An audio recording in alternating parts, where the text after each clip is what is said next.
পৃথিবীর যেই প্রান্ত থেকে যারা দেখছেন সবার জন্য আমার ভালোবাসা আর শুভেচ্ছা। আজকের সকালের লাইভ সেশনে বেশ কিছু ব্রেকিং খবর আছে। ইরান এবং আমেরিকার মধ্যে আবারও হামলা পাল্টা হামলার ঘটনা ঘটেছে। ইরান আমেরিকার ৫ম নৌবহরের সদর দফতরে ব্যাপক অ্যাটাক করেছে। দ্বিতীয় গুরুত্বপূর্ণ খবর, এবার নতুন অস্ত্র ব্যবহারের ঘোষণা দিয়েছে ইরান। বিশ্লেষকরা বলছে ইরান কি তবে নিউক্লিয়ার হুমকি দিচ্ছে? ৩ নম্বর, পাকিস্তানের গিলগিট বালতিস্তান নিয়ে আবারও উত্তপ্ত রাজনীতি।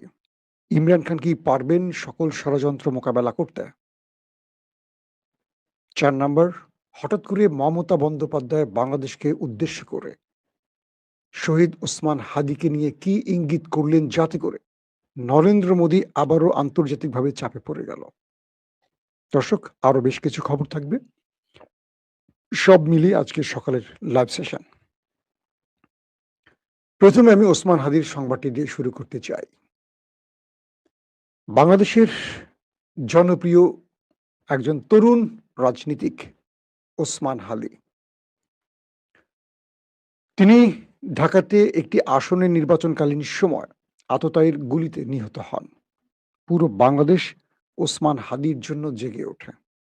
সরকার বিচার করবে আশ্বাস দেওয়ার পরও আমরা একসময় দেখেছি ইউনূস সরকার চলে গেল, নতুন সরকার এলো, ওসমান হাদির ইস্যুটি ধামাচাপা পড়ে গেল। অর্থাৎ ৫৪ বছরের বাংলাদেশে যেটি হয়, কোন একটি বিষয়ে আলোচনায় আসে, গণমাধ্যম প্রতিদিন সেটাকে কভারেজ দিয়ে ভিউ বাড়ায়, আস্তে আস্তে নতুন ঘটনা আসে, সেই বিষয়টি ধামাচাপা পড়ে। তবে ধামাচাপা সেই ঘটনারই পরে যেটাতে গুরুত্বপূর্ণ কুশীলবরা জড়িত থাকে, দেশি বিদেশি ষড়যন্ত্রকারীরা জড়িত থাকে, সেই ঘটনাগুলি আমরা দেখি শেষে ধামাচাপা পড়ে। আমরা তনু হত্যা থেকে শুরু করে সাগরুণী হত্যা থেকে শুরু করে দেখেছি এগুলোর কোনো কুল কিনারা হয়নি।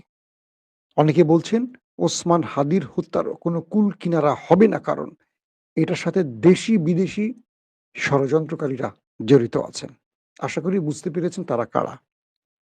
তবে হঠাৎ করে ভারতের সাবেক মুখ্যমন্ত্রী মমতা তার একটি বক্তব্য ঘিরে আবারও নেট দুনিয়া এবং সংবাদ মাধ্যম সরব হয়ে উঠেছে। মমতা বন্দ্যোপাধ্যায় বলেছেন, বাংলাদেশে একজন জনপ্রিয় রাজনীতিক তরুণ অ্যাক্টিভিস্ট, অর্থাৎ ওসমান হাদিকে ইঙ্গিত করে তার যে উপমাগুলো সবগুলো দিয়ে বলেছেন, তাকে হত্যা নিয়ে তাকে ভারতের স্বরাষ্ট্রমন্ত্রী অমিত শাহ চুপ থাকতে বলেছেন। মমতা বন্দ্যোপাধ্যায় স্পষ্ট করে বুঝিয়েছেন এই হত্যার সাথে নরেন্দ্র মোদী এবং অমিত শাহ জড়িত। তারা এই হত্যাকাণ্ডটি, মানে বাংলাদেশের এই তরুণকে হত্যার পেছনে ভারত দায়ী, এই বিষয়টি ইঙ্গিত করে মমতা বলেছেন, আমাকে চুপ থাকতে বলা হয়েছে, আমি দেশের স্বার্থে চুপ রয়েছি। কিন্তু তিনি জানেন এই হত্যার সাথে তার দেশ জড়িত, মানে ভারত জড়িত। এই বক্তব্যটির পর বাংলাদেশের মানুষ যে বিষয়টি ধারণা করেছিল, অবশেষে সেটাই সত্য প্রমাণিত হয়েছে। অর্থাৎ ওসমান হাদিকে হত্যার সাথে ওই পারের গোয়েন্দা সংস্থা বা সেই দেশের রাষ্ট্র যে জড়িত, সেই বিষয়টি একজন মুখ্যমন্ত্রীর বক্তব্যে সেটা আবার প্রমাণ হয়েছে। আমাদের দাবি থাকবে বাংলাদেশ সরকারের কাছে মমতার এই বক্তব্যটি গুরুত্ব সহকারে নিয়ে ভারত সরকারের কাছে এর জবাব চাওয়া এবং এর সুষ্ঠু তদন্ত করে প্রকৃত হত্যাকারী কারা সেটা প্রমাণ করা। যদি সরকার এটি করতে পারে, আমরা মনে করব এই সরকার জনগণের সরকার।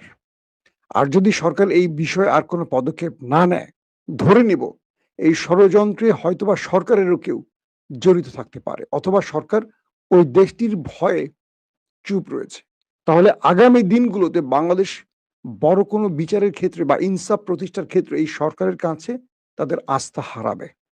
দর্শক, দ্বিতীয় গুরুত্বপূর্ণ খবরটি হলো অমিত শাহ, ভারতের স্বরাষ্ট্রমন্ত্রী, তিনি পাকিস্তানকে উদ্দেশ্য করে বলেছেন যে পাকিস্তান সীমান্তে সব বাড়ি ঘর গুড়িয়ে দেয়া হবে। আবারও তিনি পাকিস্তানের বিরুদ্ধে নতুন বক্তব্য দিয়ে দু দেশের মধ্যে উত্তেজনা বাড়াবার চেষ্টা করছেন। পাকিস্তান সীমান্তে যত বাড়িঘর আছে সব গুড়িয়ে দেবে ভারত, এমন হুঁশিয়ারি দিয়েছেন তিনি। এবং তিনি বলছেন এই সীমান্ত দিয়ে অস্ত্র এবং মাদক চোরাচালান হয়। প্রশ্ন হলো, বাংলাদেশে যত ইয়াবা, যত ফেন্সিডিল আসছে, অস্ত্র আসছে, কোন বর্ডার থেকে আসছে? বাংলাদেশের সাথে মাত্র একটি দেশের বর্ডার রয়েছে, আর রয়েছে মিয়ানমারের, সেটা নাফ নদীর ওপারে। সেখান থেকে ইয়াবা আসে কম বেশি আমরা জানি। কিন্তু অস্ত্র, আরো যে মাদক, গাঁজা কিংবা এই ফেন্সিডিল সহ আরো যে আসে মানে মাদক, কোন দেশ থেকে আসে? কিন্তু অমিত সাহা এই বিষয়টি কিছু বলেনি। বাংলাদেশের যুব সমাজের হাতে ভারত যে মাদক এবং অস্ত্র তুলে দিচ্ছে এই দেশের যুবকদের ধ্বংস করতে, সেই বিষয়ে অমিত শাহ কিছু বলেনি। তবে পাকিস্তান থেকে নাকি এরকম অস্ত্র মাদক আসছে, যে দেশটি সবচেয়ে বেশি মাদক বিক্রি করে সে আরেক দিকে আঙুল তুলছে। হাসবো না কাঁদবো? তবে এখন পর্যন্ত এই ব্যাপারে পাকিস্তান কোনো বক্তব্য দেয়নি। আশা করি শীঘ্রই পাকিস্তানের বক্তব্য আমরা পাবো। দর্শক, ৩ নম্বর গুরুত্বপূর্ণ খবর, পাকিস্তানের গিলগিট বালুচিস্তানে প্রাদেশিক নির্বাচন। অর্থাৎ আমরা ভারতের দিক দিয়ে বুঝাই পশ্চিমবঙ্গ যেমন একটি, কি বলবো, এটা আমাদের দেশে তো একটি নির্বাচন হয়, প্রধানমন্ত্রী নির্বাচন, জাতীয় নির্বাচন। কিন্তু ভারত এবং পাকিস্তানে প্রাদেশিক নির্বাচন হয়, প্রদেশ কেন্দ্রিক। এটা ওরা বলে ওদের ভাষায় সুবে, বা ওরা বলে আমাদের যেমন মমতা বন্দ্যোপাধ্যায় পশ্চিমবঙ্গের, তিনি মুখ্যমন্ত্রী ছিলেন বা চিফ মিনিস্টার ছিলেন, আর প্রধানমন্ত্রী হয় রাষ্ট্রের প্রধানমন্ত্রী যিনি। তো গিলগিট বালুচিস্তান একটি প্রদেশ পাকিস্তানের, সেখানে নির্বাচন আসন্ন, কিন্তু সেই নির্বাচন ঘিরে এখন ব্যাপক উত্তেজনা চলছে। পিটিআই সেখানে প্রার্থী দিলেও পিটিআই কে কোনো অ্যাক্টিভিটিস করতে দেয়া হচ্ছে না। পিটিআই এর কোনো সেন্ট্রাল লিডারকে গিলগিট বালুচিস্তানে প্রবেশ করতে দেয়া হচ্ছে না। যারাই গিলগিট বালুচিস্তানে যাচ্ছেন, গিলগিট বালুচিস্তান সীমান্তে তাদেরকে আটকে দেয়া হচ্ছে, ফেরত পাঠানো হচ্ছে। অন্যদিকে নওয়াজ শরীফ, তিনি গিলগিটে যাচ্ছেন, মরিয়ম যাচ্ছেন, আরো যারা ভিন্ন দলের আছে তাদেরকে সেনাবাহিনী অবাধে চলাচলের সুযোগ করে দিয়েছে। বলা হচ্ছে আসিফ মনির গিলগিট বালুচিস্তান তার পছন্দের প্রার্থীকে বিজয়ী করার জন্য সব রকম ষড়যন্ত্র করছেন, কিন্তু পিটিআই কে হারাবার জন্য যত রকম কলা কৌশল আছে, কারচুপির ব্যবস্থা আছে, সব করছেন আসিফ মনিরের সেনাবাহিনী। তারপরও গিলগিট বালুচিস্তান একটা বড় চ্যালেঞ্জ করতে যাচ্ছে পিটিআই, কারণ এখানে বিগত সময় যিনি মুখ্যমন্ত্রী ছিলেন তিনি পিটিআইর প্রার্থী ছিলেন এবং তিনি ছিলেন, এবং ইমরান খানের একজন অন্যতম সাহসী লড়াকু সেনা ছিলেন। এবার তাকে নির্বাচন করতে দিচ্ছে না, পরিবর্তে তার মাকে দাঁড় করানো হয়েছে। তারপরও নির্বাচন কমিশন এবং সেনাবাহিনী একের পর এক ষড়যন্ত্র করছে পিটিআইর বিরুদ্ধে, একদম প্রকাশ্যে পিটিআইর বিরুদ্ধে ষড়যন্ত্র করছে, একদম স্পষ্ট। পারলে ভোটারদের ধরে ধরে বাড়ি ফেরত পাঠাবে, এরকম একটা অবস্থা। পাশাপাশি আজাদ কাশ্মীরেও নির্বাচনের ডামাডোল চলছে। আমরা এই দুটো প্রসঙ্গে নিয়ে আপনাদের মোটামুটি খবর দেওয়ার চেষ্টা করবো প্রতিদিন। কি চলছে এই দুটো প্রদেশ, বিজয় ইমরান খানের জন্য খুবই গুরুত্বপূর্ণ। দর্শক, আসছি ৩ নম্বর গুরুত্বপূর্ণ খবর। ইরানের কয়েকটি গুরুত্বপূর্ণ পজিশন থেকে গুরুত্বপূর্ণ ব্যক্তিরা বলেছেন, যদি আমেরিকা ইসরায়েল ইরানে নতুন করে হামলা করে তবে তাদের জন্য বড় বড় কিছু সারপ্রাইজ ইরান প্রস্তুত করে রেখেছে।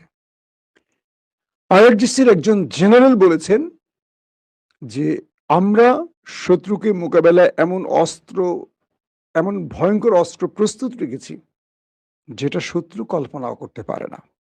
ঠিক এই বক্তব্যটি ঘিরে আন্তর্জাতিক মহলে নানান রকম প্রশ্ন উঠেছে। মার্কিন এবং পশ্চিমা দুনিয়ার বড় বড় সামরিক ব্যক্তিরা বলছেন, তবে কি ইরান নিউক্লিয়ার হুমকি দিচ্ছে? ইরান কি তবে নিউক্লিয়ার বানিয়ে ফেলেছে? এই একটি বক্তব্য ঘিরে এখন নানান রকম চাঞ্চল্যকর তথ্য আসছে। ইরানের হাতে ভয়ঙ্কর সেই অস্ত্রটি কি আসলে? ইরান এ যাবৎ যুদ্ধকালীন সময় যত ধরনের মিসাইল ব্যবহার করেছে, এর মধ্য থেকে সবচেয়ে ভয়ঙ্কর অস্ত্রের কথা কেন বলছে? ইরান কি এই শব্দটি দিয়ে বোঝাচ্ছে পৃথিবীকে যে তারা নিউক্লিয়ার বানিয়ে ফেলেছে? এটা নিয়ে অনেক আলোচনা চলছে, হয়তো বা ধারাবাহিকভাবে এটার অনেক প্রশ্নের উত্তর মিলবে। ২ নম্বর, ইরান কেন আমেরিকার কাছে নত হচ্ছে না? তার কাছে এমন কি আছে? এটি নিয়েও এখন আলোচনা চলছে। আইআরজিসির কমান্ডার বলছেন, আমরা শত্রুকে প্রতিটি ধাপে তাদেরকে পর্যবেক্ষণ করেই আমাদের অস্ত্র ব্যবহার করে থাকি। তবে এবার আমরা তাদের জন্য যে ভয়ঙ্কর আমাদের অস্ত্রটি হাতে রেখেছি, যেটি শত্রুর সকল মনোবল ভেঙে দেবে। শত্রুকে তার সকল শক্তির আধার থেকে ছিঁড়ে ছুটকে ফেলে দেবে। তার মানে এমন কিছু ইঙ্গিত করছে তবে ইরান, নাকি এমন কোনো মিসাইল যেটি ইরান ব্যবহার করেনি কিন্তু শত্রুর জন্য খুব ভয়ঙ্কর কিছু হবে। এইরকমই একটি বার্তা আসছে বলা হচ্ছে। দর্শক, তো ইরানের এই বক্তব্য নিয়ে নানান রকম মন্তব্য আসছে। তবে ইরানের একজন পার্লামেন্টেরিয়ান বলেছেন যে ইরানের মূল শক্তি হলো তার জনগণ। ইরান শত্রুর সাথে যুদ্ধ করবে তার জনগণকে নিয়ে এবং জনগণই সেটা মোকাবেলা করবে। দেখি আমরা আসলে কি হতে যাচ্ছে সামনের দিনগুলোতে। তবে এবার খেলাটা শুরু করেছে আরেক দিক থেকে চীন। চীন এবং ইউরোপের মধ্যে একটি অদৃশ্য ডিল তৈরি হয়েছে, যেটি আমেরিকার সবচেয়ে বড় ভয় ছিল। কারণ ইউরোপকে চীন তার বগলে নিয়ে গেলে আমেরিকা তার পরাশক্তি থেকে ছিটকে পড়ে যাবে।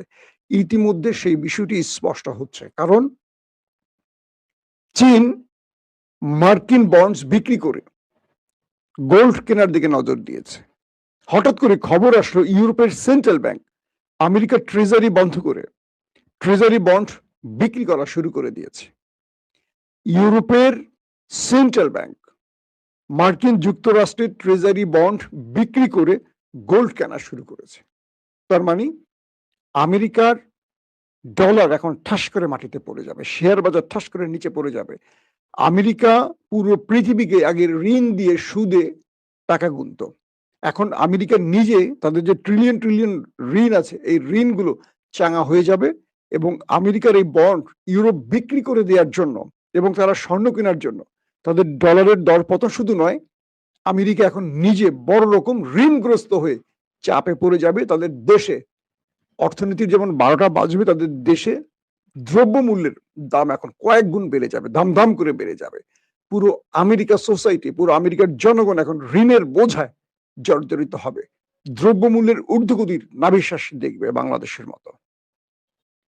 এখন আমেরিকা এই যুদ্ধে তার হিসেব নিকেশ শুরু করেছে, কারণ ইউরোপ বলছে এই আমেরিকা একটি অন্যায় যুদ্ধ চাপিয়ে দিয়ে ইরানের সাথে পুরো ইউরোপকে লকডাউনে ফেলে দিচ্ছে। পুরো ইউরোপ এখন তাদের শিল্প কারখানা প্রায় বন্ধের পথে। তেল এবং গ্যাসের সংকটে পুরো ইউরোপ জ্বলছে। এখন কোনোভাবেই আমেরিকা তাদের কথা শুনছে না। যুদ্ধ বন্ধের যত প্রস্তাব ইউরোপ দিচ্ছে আমেরিকাকে, আমেরিকা নিচ্ছে না। এক ইসরায়েলকে খুশি করতে, এক ইসরায়েলকে বাঁচাতে আমেরিকা ইউরোপের কোনো দাবি রাখছে না। তাই ইউরোপ এখন সিদ্ধান্ত নিয়েছে মার্কিন বন্ড বিক্রি করে তারা এখন গোল্ড কিনবে। মোটামুটি আমেরিকার কপালে বিশাল দুঃখ আছে, এই হিসেবেই এটা বোঝা যায়।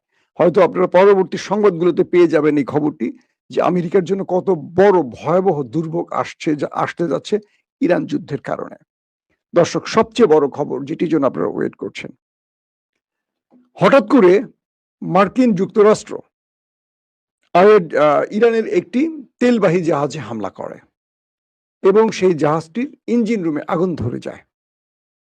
ইরান পাল্টা আমেরিকা এবং ইসরায়েলের শিপগুলোতে টার্গেট করে মিসাইল হিট চালায় এবং সেই জাহাজও আগুন ধরে যায়।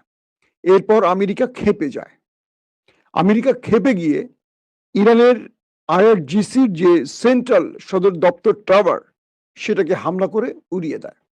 এটি হলো আইআরজিসি। তারপর কেশম দ্বীপে ব্যাপক অ্যাটাক চালায় আমেরিকা। প্রতিউত্তরে ইরান কাতার এবং বাহরাইনে কয়েক দফা মিসাইল এবং ড্রোন অ্যাটাক চালায়। আইআরজিসির পক্ষ থেকে বলা হয় তারা মার্কিন যুক্তরাষ্ট্রের ৫ম নৌবহরের সেন্ট্রাল কমান্ডে হিট করেছে এবং তাদের হেলিকপ্টার টার্গেট করে হিট করেছে। আমেরিকা বলছে তারা এই আক্রমণগুলোকে ইন্টারসেপ্ট করেছে।